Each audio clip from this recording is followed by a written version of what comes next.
bakagenda mu bantu ndi mucamanza wahe uri shetani.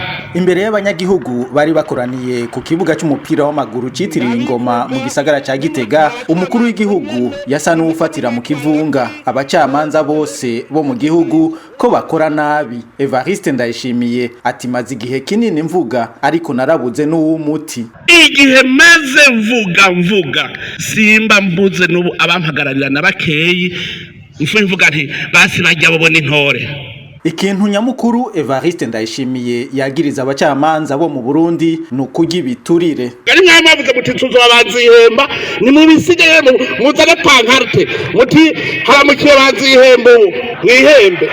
None igiturire so kwihemba. Ahantu abacamanza basigaye bumvikana n'abasuma b'igihugu ngo twongere twiba igihugu iri tongo twongere twibike igihugu iyi nzu bakaja hamwe bakaja inama.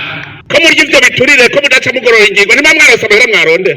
Ivyo biturire bituma bagoramika imanza ngo bopfuma bavyakira bagashira ayo mafaranga mu kigega ca leta ngo n'imishahara yabo yociduga. None mwebwe basaba ibiturire ntimwoyakira hanyuma mukaguma mugorora ingingo kwiri kuko n'amahera yabuze kigi yakire murajana mu kigega cy'igihugu mwabe iyo misara yose muvuga ko idaciduga. Ikindi umukuru w'igihugu Evariste Ndayishimiye yabwiye abacamanza nuko ngo abo bitwaza ngo babahagaze ku gakanu yababakuyeko. Kare bavuga ngo urumva ngo hariho ibihangange ngo hariho abagenero ngo hariho abantu ngo baca baza ngo bakaturemera ubu nawe siga bakuyeko none ko mutakize.